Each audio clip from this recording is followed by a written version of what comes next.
This is Mike Farmer with the Fighting News, coming to you from downtown Miami at the press conference of the Celebrity Boxing event. It's upcoming on October 2nd. Got one of the fighters with me.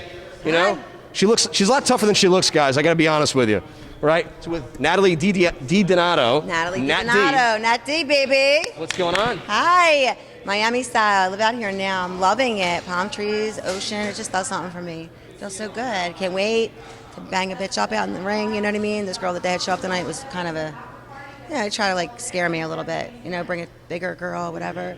She was definitely shaken, so it didn't work. Yeah. So how'd you get into the fight game? Tell me. All right. So I've been boxing since I was 7, 8 years old. My uncle, my family. You know, being from South Philly, it's, you know, my uncle was really, really heavy. My family was really into, like, boxing. My grandpa, like, with Rocky Marciano, and just being, like, always watching Mike Tyson fights.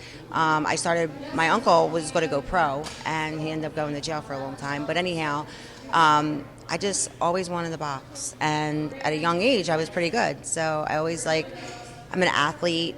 I play basketball. You know, so for me, it's about endurance, being able to be conditioned, polished, and I'm definitely in shape, and I can't wait for October. So you keep it going. I mean, you normally stay in the gym and do boxing training, or is, you know, boxing training kind of comes and goes? So for me, I am always in the gym. Health is wealth. I live a very healthy lifestyle. I'm vegan. I am big on the health is wealth. You know, we are what we eat. But I'm not always in the boxing gym. But when there are events like this, everybody says they're a boxer until you have to be in the boxing gym.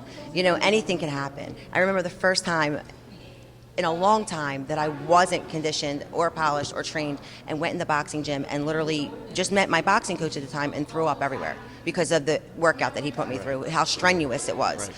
So for me right now, I guess I'm back in the boxing gym. I'm going to be working up north with a couple cats, working here when I'm back and forth traveling. I'm going to be in no days off. How much of a problem do you think your opponent will be for you? I like to think that they're going to pick someone that's going to be competitive, because I made that very clear. Someone that is going to take this serious, polished. I want to put on a bomb fucking show. I don't want to just come and, you know, we put on this corny little thing where we dance around the ring. Let's bang out, let's have fun, and let the best chick win. That's the way to do it. So let's talk a little bit about what else you're doing outside of boxing. So okay. I know you did a movie with Bruce Willis. Yes. Tell me the name of it again. Last Night, The Long Night. That's what it's called. They changed the name quite a few times. The Long Night. It's a Lionsgate production. I did that last year down in Columbus, Georgia. It was a banger. Great turnout. Even with COVID and some of the monkey wrenches that were thrown our way, the production, the director, movie ended up being phenomenal. It was a great experience. It was a great experience. Yes. How long did you? How long were you on the set for? Oh, I was on the set for about a month, and it was good for my SAG credits. I got a lot of great opportunity. The film, it had other. I had other parts, but due to budget, we had to cut some of them down. But I'm blessed to be a part of something so great. So, yeah.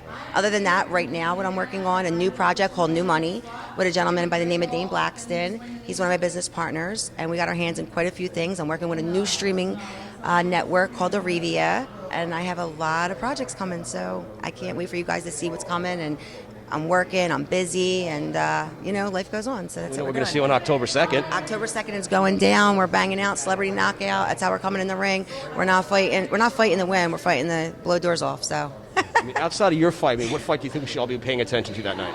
I'm sorry? Besides your fight, what other fight on that night should we be paying attention to? I'm really interested in seeing Lamar and Riddick Bowe. So for me, growing up, watching all of those, for me, they're like monumental boxers. I feel like they're like heroic. I don't know, they go down in the books of history. So I'm definitely interested. A lot of people are like, oh, Riddick's old. Let me tell you something. You get hit with one fucking wrong old blow, it's a wrap. So, you know, you never know what somebody's got, you know what I mean, in the back chamber, you know? I'm definitely interested. I feel like Lamar, he could hold his hands. I don't think that he's nowhere near conditioned nor polished. I think Riddick's going to play it down, and when he goes in the ring, he's going to bang him out. Yeah. You know, Bo doesn't move around like he used to, but that guy can punch. He's got a lot of weight behind those punches as well, so I think he's going to be going to the body all night long. Lamar's not. He's going to crumble. So, you know, my prediction is I think that distance and I think Riddick will stay away for a little bit, and then I think that it's all about burning them out real quick in the first couple of rounds, and then hopefully he'll unload, But hey, I could be wrong. Anything could go down in that ring. I've seen some of the most craziest fucking things that you would be blown away. Like, a lot of guys like that talk mad shit. Like Ocho Cinco, he talked a heavy game, right? He got his ass served. Yeah. You know what I'm saying? So it could happen to the best of them. Not that Ocho's a boxer, but he talked fucking pretty heavy. Right. You know what I mean? And sometimes you forget everything that you learned because of how nervous and your adrenaline goes. You have Gumby legs. You have, your legs are like, now you got to pull it the fuck in and not see nothing. You just got to go in there, focus, determined, and get your job done. That's it. You're absolutely right. Yeah. So, hey, looking forward to seeing you on October 2nd and everything else you got going on in the future. Awesome. Pleasure meeting you. With you. Absolutely. Thank You too. Have a great night. Yeah.